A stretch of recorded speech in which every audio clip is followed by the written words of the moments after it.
live from the command center of the JW Solar USA in Minnesota. Today's video, we're going to be talking about another generator build we are designing here. You guys have known, we've been building these generators and they're doing fantastic. And all the generators have built and they serve important purpose in another countries where I shipped them or where I sent them, and they are doing a fantastic job. So I just want to give you an update with the one with the I'm gonna link them on the description or the end of the videos, the generators, and you see how those generators are doing good. The one with the sliding door with the plexiglass, they are making those just generators. They only have about 500 watts of solar panel, 560, and we always generated about 2 to 3 kilowatts, 157, 167, 170 amp hours of energy collected every day on that lithium ion battery. With the Panasonic batteries, I'll put that on the end screen, then you guys will see what I'm talking about. And this system is doing fantastically overseas. Okay, they are deployed where energy is needed overseas in Africa. All right, and they are doing fantastic job.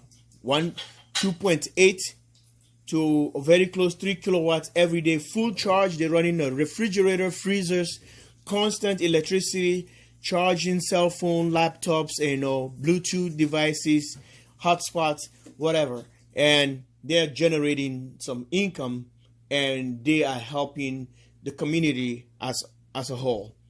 So today I'm going to build another replica because both generators have these Magnum inverters.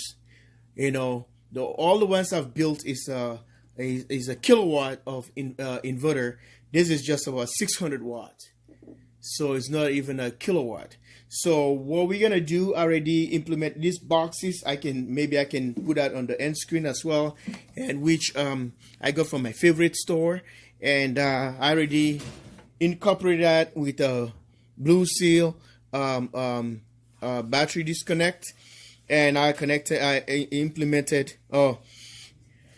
inserted a Renogy battery monitor. Sorry for the glare. And I'm working on it. So if you look at here, you will see the MM600 by Magnum Energy. So that's the series number, right? The model number, right? So 600 watts. So this is a 2000, the first quarter, and it's made in 2008 model.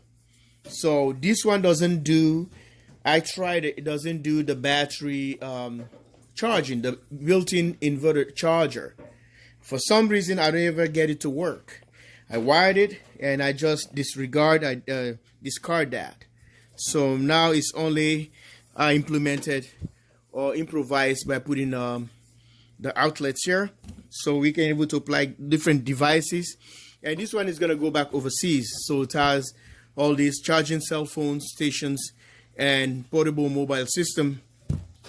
And this box had an on and off and a two-way. By doing so, I can able to put just like what I did onto the Victron. So I can put number one here would be the inverter, and number two here is gonna be for the charge controller. I'm gonna try implement incorporate the charge controller, maybe a Victron, a small one, maybe a 20 amp. So just a portable system. So I'm gonna be adding a lithium ion phosphate battery here, which I'm gonna be showing you soon. You've seen that on the videos, and is 5 batteries in series. 4 batteries in series for the 12 volts. So it's a 3.5 or 3.2, whatever, the top band batteries, and I have 5 strings of those in parallel. So this is the box. I might probably incorporate something here in this hole. Maybe I put a vent, put a mesh here, which I have, and for preventing crittals coming in. And always do my stuff like you guys seen all the time, and get my inverter mounted. You see the space, the clearance right there, since the battery is going to be sitting inside here. So this one, the transformer generates a lot of heat because excuse me, Magnum is a low frequency transformer. So look at this clearance right here. So it's not going to impact the battery temperature compensation, since we don't use any temperature probes there on this lithium. And I'm not going to use any BMS. Okay, if I want to ask that question, I'm not going to use a BMS on this. I've talked about it before.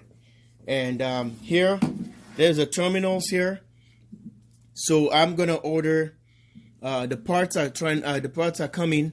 I'm going to take some terminal here, the positive, like one of the blue seal or whatever terminals. I can drill here and put one positive, one negative here. So the reason why I'm designing this stuff, I'm designing this way, so anytime we want to pop this door open, lift this door to see the batteries, you can just take one of the terminals out. So this one can attach to this, which the battery is inside here, and positive, negative. So you want to transport it, you can just take the terminals out. Take the terminals out. That's it. So I already have the shunt. The shunt is gonna incorporate that inside here for the stuff. So pull this guy, these things here, and it's ready. It's ready to go. So this is the build. This is the door. It's opening, and that's why I mentioned earlier we're gonna take this interconnect. So they're gonna be, the studs gonna be here, the terminals for the batteries. So if you look at it closely, you will see what I'm talking about here. Let me take this plastic out. Some components were here. So here goes the shunt or the display module right there. So this is where the connection is gonna come in.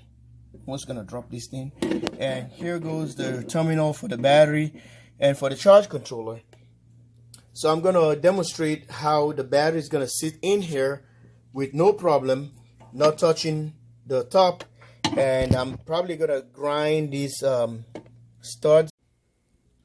Here are the batteries I'm talking about. You've seen them, the LEP 3.2 25 amp hours top band battery, and I have 4 in series to give us the 14 point something volts for the 12 volt system. And here I already wired them, and I have a string 4 4 4 4 4. So I have 125 amp hour here. So what I've done is, see, I'm doing the balancing, which I connected all these in parallel or in series for 5 strings and parallel it. Okay, so I put the wire here to balance all these guys. These guys are all in the same voltage. They're all equal. So I just tie them here to bring the power all taking all the voltage, max everything, makes it to be the same, and the amperage is transferring from the low battery, from the high battery to the low battery, everything. So now we're going to use this for this bank and retrofit it. So this one's supposed to be, I'm supposed to have more batteries on this, so it's supposed to be like a 6 string, but I end up one because one of the terminals was snapped, broken. So I only have 3 of these cells left. So these are the, I already put some spacing thing here with the styrofoam thing.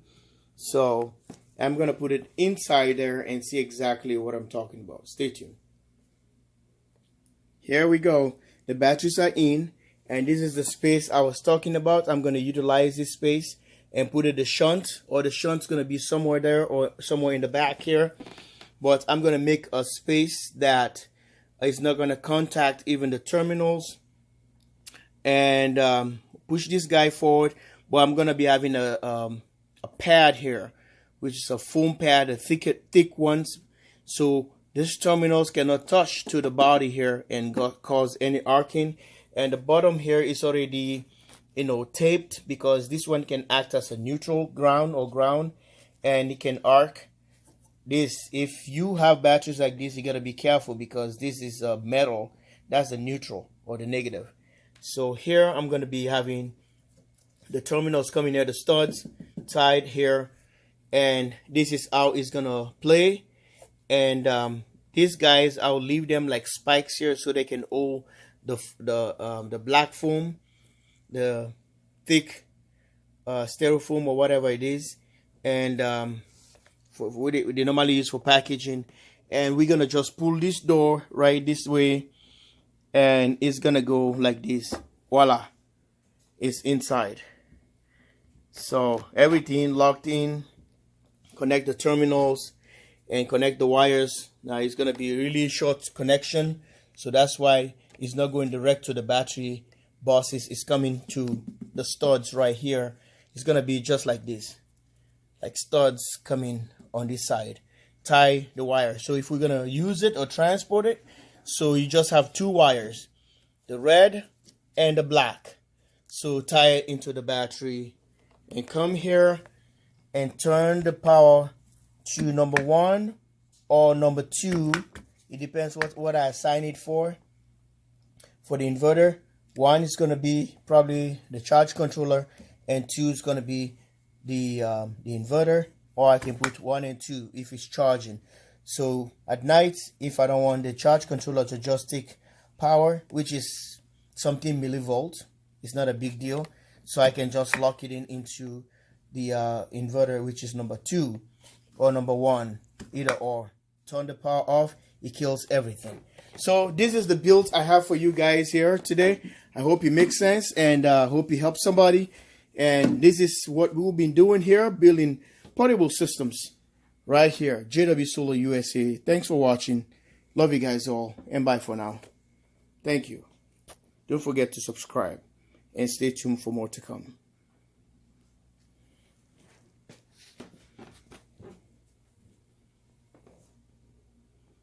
I love portable systems.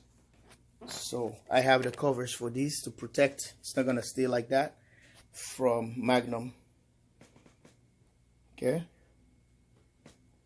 Yeah, portable systems are really cool. They've proven themselves because we are utilizing them overseas.